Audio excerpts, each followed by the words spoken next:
今天我们来聊聊一件在国际舞台上引发轩然大波的事件。北京当场破防，原因竟是联合国公开了一项铁证，直接证明中共对台湾的主权等于零。全世界看了直呼太离谱，笑翻了。到底发生了什么事？这项铁证又是什么？让我们从头开始，深入探讨这背后的来龙去脉。首先，我们得先了解台湾主权地位的历史背景，因为这关系到为什么今天的局面会让北京如此尴尬。故事要从第二次世界大战说起。1895年清朝战败，把台湾割让给日本，台湾由此进入日本殖民统治，长达半世纪。二次大战期间，同盟国在1943年的开罗宣言里宣誓战后要把包括台湾在内的日本侵略领土归还给中华民国。但请注意，开罗宣言只是一份政治声明，并非有法律约束力的国际条约。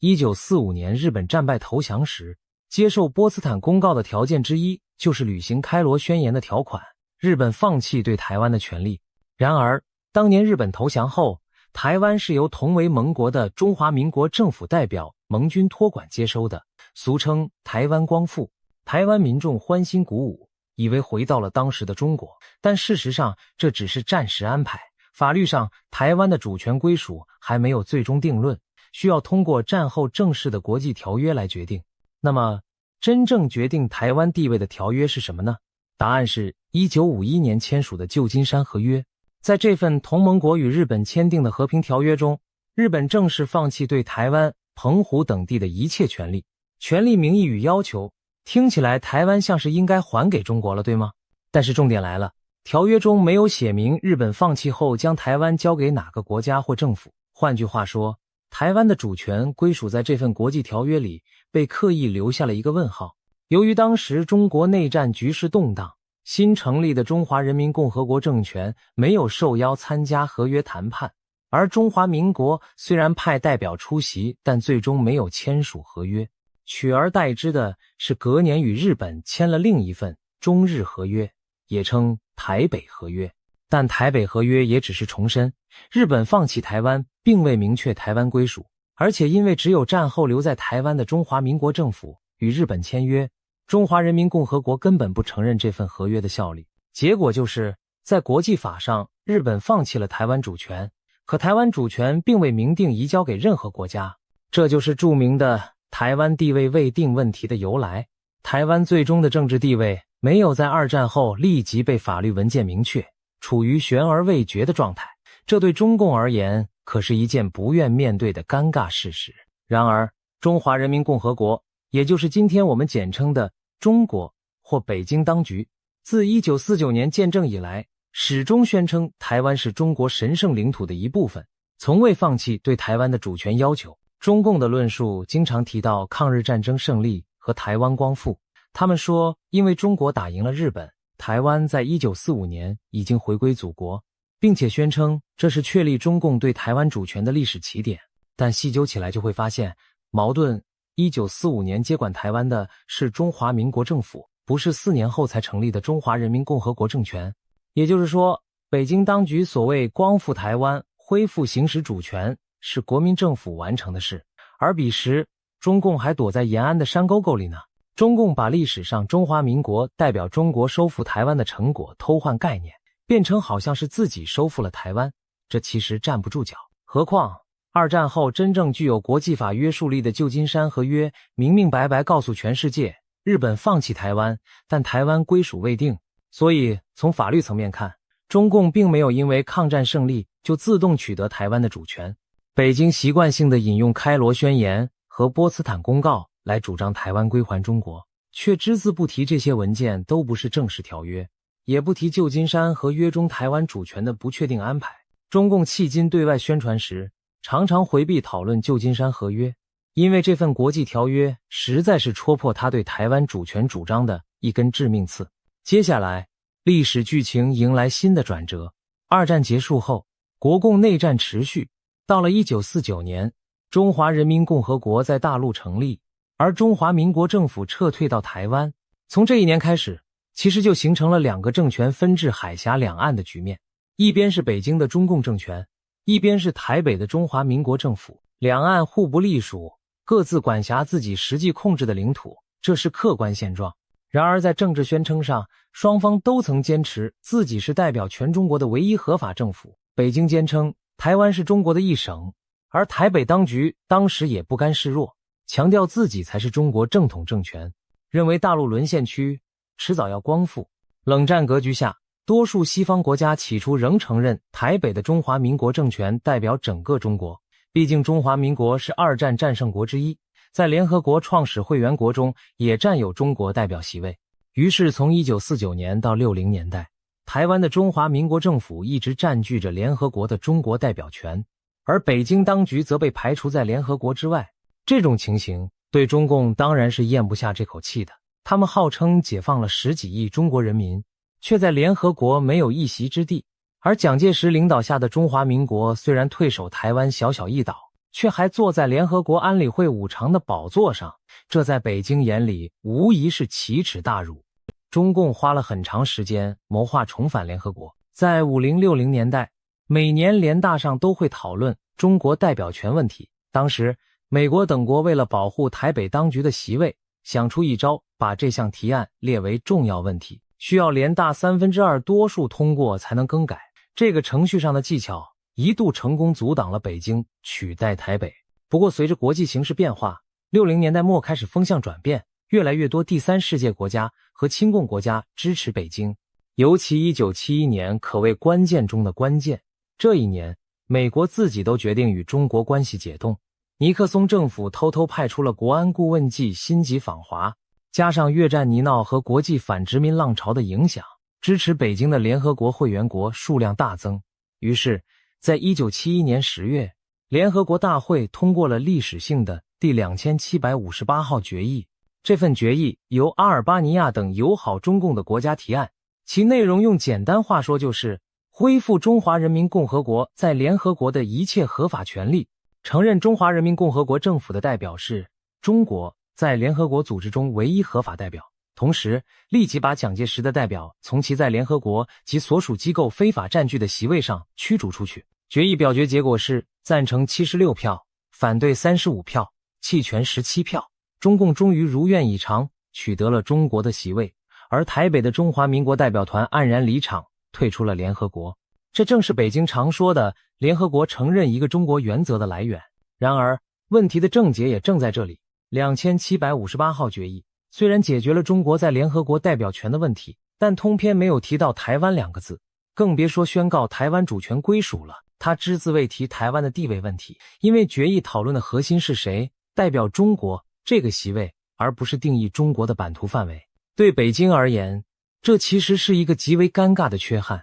他费尽心机拿到了代表中国的资格，却没能在联合国文件里得到哪怕一句台湾是中国一部分的文字背书，这也埋下了日后国际上对2758决议权势之争的伏笔。那时的台湾局势又如何呢？1971年决议通过时，台湾实际上仍有超过50个国家保持与中华民国的正式外交关系，包括美国、日本、英国、澳洲、加拿大等许多当时的强国都在名义上承认台北政权代表整个中国。所以2758决议在这些国家看来只是调整了中国席位的代表权，并不意味着他们承认了北京对台湾拥有主权主张。例如美国当年投票反对此决议，并在投票前后多次声明，即使北京取代了台北的席位，也不代表美国承认中共对台湾的主权主张。当时美国等提出过另一项提案，希望保留台湾在联合国的席位。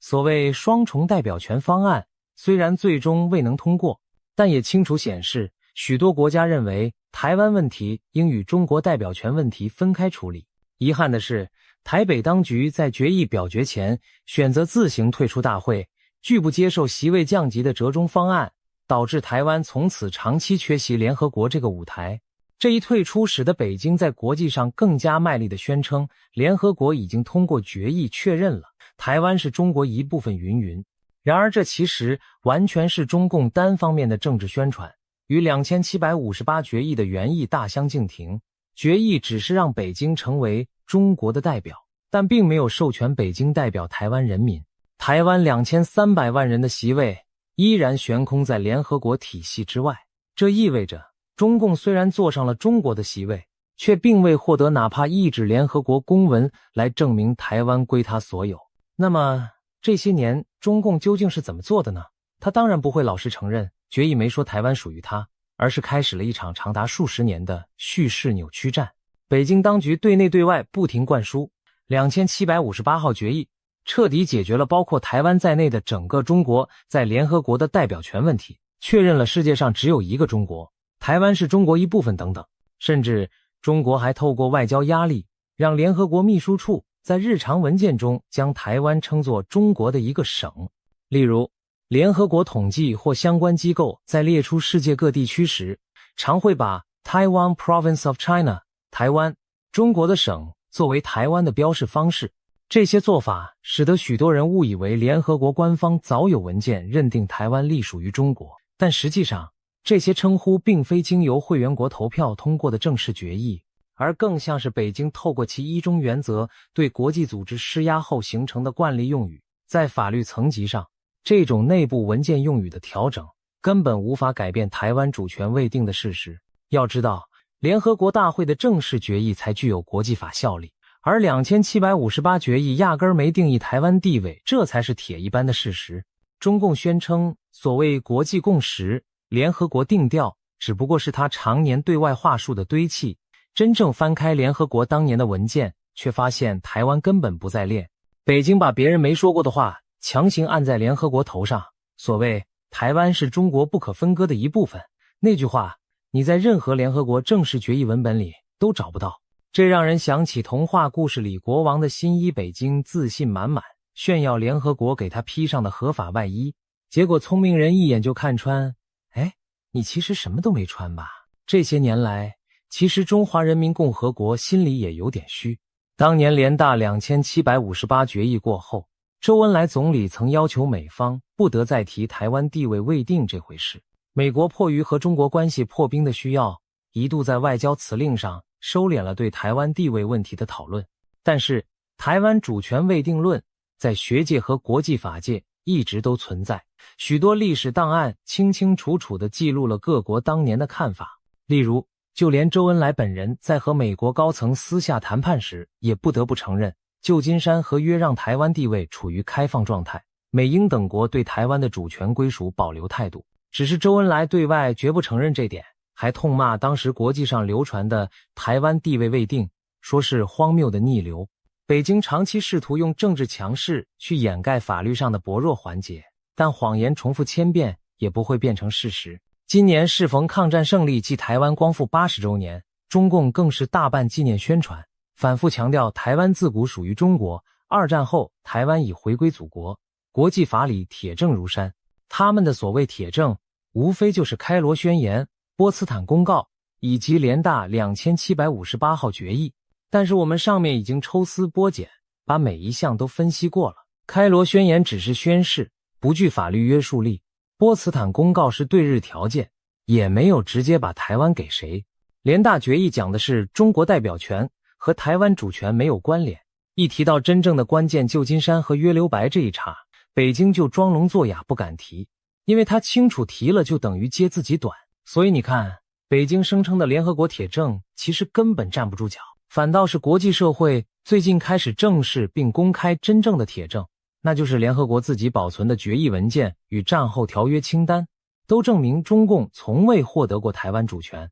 进入21世纪，特别是最近几年，随着中国在台海的不断军事威胁升级，各民主国家也开始更加强力地反驳中共的虚假主张。我们看到一场国际论述战正在展开，美国、英国、澳洲、加拿大、欧盟议会等纷纷通过决议或声明，明确指出联大2758号决议不设台湾地位，反对中国恶意曲解决议内容，有的还直接点名批评北京，试图透过2758号决议来孤立台湾，混淆视听。美国更是在2023年通过了台湾国际团结法案，把联合国2758号决议不包括台湾写进美国国内法，防止中国利用联合国决议名义打压台湾。这是美国国会史无前例的举动，等于拆穿中共长久以来在国际上散布的谎言。美国正式表明， 2758号决议从头到尾都没有处理台湾主权，也不代表美国承认台湾是中国的一部分。除此之外，日本、欧洲许多国家的国会也有类似动作，甚至在联合国内部，今年也发生了耐人寻味的一幕。一群台湾的友邦国家将近9个联名致函联合国秘书长，要求他正视台湾人民参与联合国的权利，并且明白指出不要再恶意扭曲2758号决议。信中诉求包括停止中共在联合国曲解2758号决议，恢复台湾在联合国体系中的适当席位，以及保障台湾2300万人民和媒体被排除在联合国之外的情况不再发生。这封信措辞强硬，可以想见送达纽约联合国总部时，北京代表看了会有多火大。然而，这就是国际现实，越来越多国家看不下去中国利用一个老决议来欺压台湾。世界各国的态度正在转变，大家纷纷站出来说，不对啊，那个决议根本没讲台湾是你的，中国你凭什么这样讲？可以说，北京赖以绑架国际舆论的那块衣中遮羞布，如今已经被撕开好几道大口子。今年以来的几件事情更是让北京颜面无光，当场破防。首先是2025年4月，美国代表首次在联合国安理会的正式会议上公开对中国呛声，点名批评中共长期误用1971年的2758号决议，借此在联合国体系孤立台湾，企图将台湾问题内政化。美国发言代表甚至直接用中文当面回击中国代表，指出中国言行不一，并明确重申2758号决议没有排除台湾参与联合国。试想，中共代表当时听到这番话，脸色该有多难看。他辛辛苦苦在国际场合逢人就背诵一中原则，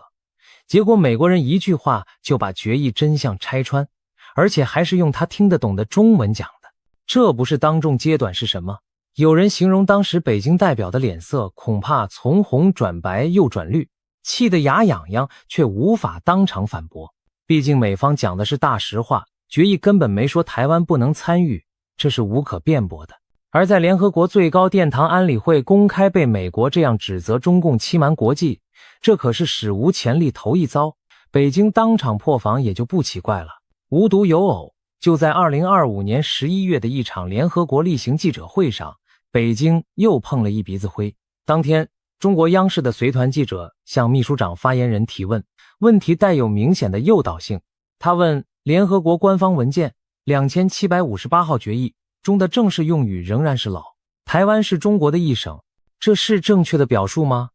这明显是在逼联合国发言人重申台湾是中国一省。北京大概打着如意算盘，要是联合国官员亲口说出这句话，就能拿去大肆宣传。你看，连联合国都这么讲，但是事情没按他们剧本走。发言人迪亚里克并没有顺从的回答是或否，而是冷静地回了一句，我不认为大会通过的文本有任何改变。这句话乍听含糊，但细品之下意味深长。大会文本指的正是2758号决议等官方档，这些文件从未改变，自然也没有增添任何关于台湾是中国一省的字句。换言之，他既没有正面认同台湾是中国一省，只是重申维持既有决议不变，而那既有决议压根没有台湾是中国一部分的表述，等同委婉地告诉提问的中国记者，决议怎么写就怎么样，别想从我这掏出你想要的话。这回答一下来，现场外国媒体可是听懂了潜台词，心照不宣。而大陆官媒原本虎视眈眈准备第一时间发稿，结果恐怕也有点哑口无言。联合国发言人既没帮中国背书，也没直接挑明，让中方想斥责都找不到点。但聪明的网友和国际舆论很快看穿，联合国方面其实是在暗戳戳打脸北京呢。事后台湾媒体还特地刊出分析，逐字比对2758决议的中英文全文，强调里头根本没有台湾是中国的一省这种措辞。这等于再一次公开提醒世界，联合国从未认可过台湾属于中共的说法。北京这回搬起石头砸自己的脚，真是偷鸡不着蚀把米。原本想要个肯定答复回去邀功，没想到全世界反而透过这个插曲再次聚焦到2758决议文本里没有台湾的事实。这消息一出，国际上很多人表示一点也不意外，中共的宣传和真相本来就不符，只是过去很多人没仔细关注文件内容。现在好了，连联合国官员都等于默认，文件没变，没你说的那些词。北京辛辛苦苦布置的发问，在全球舆论场上非但没掀起浪花，反倒像一场闹剧，令人啼笑皆非。网上甚至有人调侃北京，怎么样，脸绿了吧？这下全世界可真的笑疯了。还有件事也值得一提，不久前，美国在台协会 AIT 发言人难得的明确支持台湾地位未定的观点。事情发生在2025年9月，中国方面一再拿二战时的开罗宣言等文件鼓吹台湾已归还中国。AIT 在回答媒体询问时直接点破，北京的叙事是错误的，这些二战文件没有决定台湾最终的政治地位。哇，这话一出，犹如平地一声雷。过去美方在措辞上比较小心，很少公开使用未定论这类字眼，没想到现在被中共的扭曲宣传激到忍无可忍，干脆讲明白了。台湾政府对此拍手称赞，外交部发言人还说，国际社会的眼睛是雪亮的。反观北京，听闻后气急败坏，老调重弹地骂美方胡说八道，干涉中国内政，甚至又拿出他的一中原则嚷嚷。但这次美国等西方国家根本不甩这套说辞，继续该表态的表态。北京除了跳脚，拿不出别的办法，因为他没有新的论据能反驳。二战后的条约文件铁板钉钉地摆在那里，中共就是找不出任何一纸文件写着台湾主权属于中华人民共和国。这些年来，中共逢人便说历史早已证明台湾属于我们，可现在美国人直接回敬，不好意思，历史文件恰恰证明相反。北京真可谓骑虎难下，只能继续硬拗，可越拗只会让国际社会看得越清楚，笑得越大声。综合以上种种，可以发现一个残酷的真相，在国际法与联合国框架下，中共对台湾的主权主张毫无实质支撑，等于零。北京从历史上没有统治过台湾一天，法律上拿不出任何公认的国际条约或决议赋予其对台主权。如今政治上反而因为对台湾的打压行径招致全球反感。在联合国层面，中共多年来试图粉饰太平，利用模糊空间假装联合国挺他，但现在真正的铁证摊在阳光下，谎言不攻自破。正如联合国那张2758号决议原文，虽然纸已泛黄，字字却在见证，他从未提及台湾，更没有承认中共对台湾的任何主权。一边是铁证如山的历史文件，一边是中共自说自话的大中国春秋大梦。当现实照进梦境，国际社会终于发现皇帝的新衣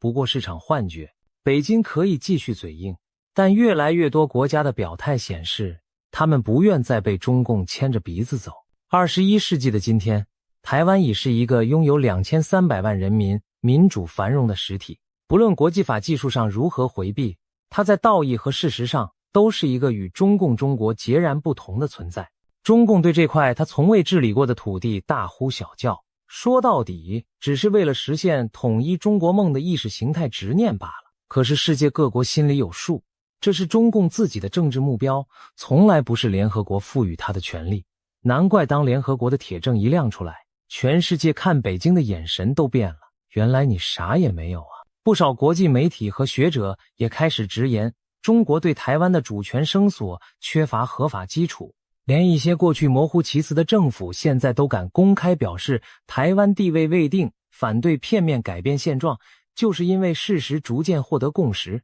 这真可谓风水轮流转。结语时刻，不妨回到我们开头的那个画面，北京代表在国际场合碰壁，当场破防的样子，以及舆论嘲笑声此起彼落的场景。中共当局多年苦心编织的对台主权神话，在联合国这道光亮下犹如肥皂泡般破裂。这一刻，全世界都清楚地看见了真相，台湾不是中共治下的省份，从法律和现实角度来看皆是如此。中共对台湾的主权等于零，这句听起来惊悚的结论其实早已写在历史文件和国际法理之中，只不过过去很多人没注意或不敢挑明，而现在谎言被揭穿，真相大白于天下。北京当局未来要再鼓吹他那套台湾属于中国的说辞，只怕越来越没人买账。正所谓不在沉默中爆发，就在沉默中灭亡。台湾2300万人民沉默已久的真实声音，如今正在国际上爆发出力量，